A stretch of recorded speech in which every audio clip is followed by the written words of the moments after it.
ഇനി പ്രൊഫഷണൽ ബിരുദം ഇല്ലാത്ത തൊഴിൽ അന്വേഷകരുടെ എണ്ണം എടുക്കാം. 2014 15നും 29നും ഇടയിലുള്ള 13,84,506 പുരുഷന്മാരാണ് ജോലി അന്വേഷിച്ച് നടന്നത്.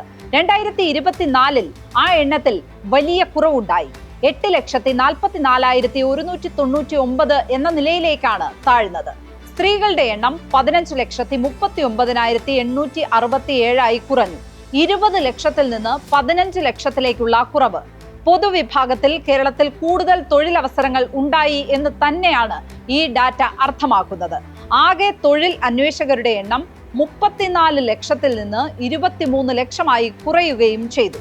ഈ രണ്ട് കണക്കുകളും വളരെ വ്യക്തമായ ഒരു ചിത്രം വരച്ചു കാണിക്കുന്നു. ദേശീയ ശരാശരിയേക്കാൾ വളരെ കൂടിയ തൊഴിലില്ലായ്മ നിരക്ക് കേരളത്തിൽ ഉള്ളപ്പോഴും തൊഴിൽ അന്വേഷകരുടെ എണ്ണത്തിൽ കുറവുണ്ടായി.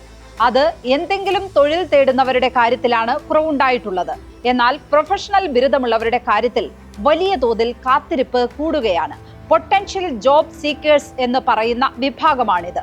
അതായത് യോഗ്യതയുള്ള, കഴിവുള്ള തൊഴിൽ അന്വേഷകരുടെ കാര്യത്തിൽ വലിയ വർധന ഉണ്ടാകുന്നുണ്ട്.